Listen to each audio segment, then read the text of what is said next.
1 fingernail breadth is that sulcus. So we know that's going to be our entry point. Once you've found what feels like a knuckle with the ultrasound, it's pressure, pressure, pressure. Within 2 finger breaths, you're going to feel a drop. I do have a spinal needle, and with this, I'm actually going to take out, here we go, a little pinch next to the transducer, pinch without touching it, and we're going straight down. You can see that needle coming down, down, down. Lateral hip injection. This is the most common intra-articular hip injection. So with the lateral approach, the patient is side lying, the hips are stacked one on top of the other. The depth of the ultrasound is between 6 and 9, depending on patient body habitus. When you are palpating your landmarks, there are 2 ways to do this. You can palpate up the IT band till you get to the greater trochanter, which is right here, and then within usually 2 finger breaths, right here at this finger is actually the sulcus. So this sulcus is the intra-articular injection entry point. Another way to check this is keep 1 finger on the greater troch, 1 finger on the sulcus, keep the knees together and passively lift the ankle, and you'll actually feel the sulcus right here, which is our entry point. The other way to do this is to put your distal palmar crease on the top of their iliac crest and bring it down, and within 1 fingernail breadth is that sulcus. So we know that's going to be our entry point. I do have a spinal needle, and with this, I'm actually going to take out, there's 2 ways you can do this. You can hold the base here and take out the stylet and put your luer lock syringe onto without the stylet in here.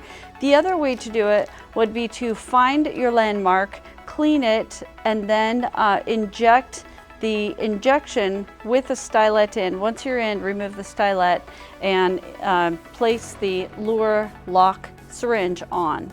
So I'm going to go ahead and take the stylet out right now, and I am putting on my sterile syringe right here. Now I have my orientation away from me. I'm keeping the transducer midline. So here you can see the greater troch. I'm gonna put just a little bit more gel down.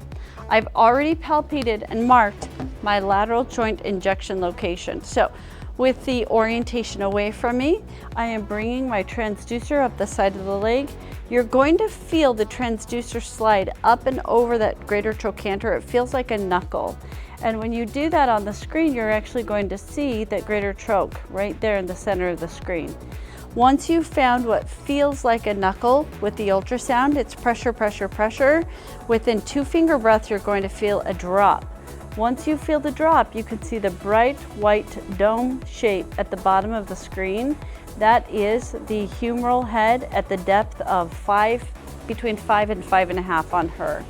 So now that I have found it, I'm going to go ahead and clean with alcohol. This is a deep joint, so make sure you're always using standard of care, betadine and or chlorhexidine. I have my spinal needle in place. Here we go, a little pinch next to the transducer, pinch without touching it, and we're going straight down. You can see that needle coming down, down, down. Oh, there we go. And I'm in the middle left of the picture. I'm touching bone, inject, and I am out. Now that I've completed the lateral hip injection on ultrasound, you can actually see the needle coming down, and I am on this edge of the femoral head for that lateral hip injection.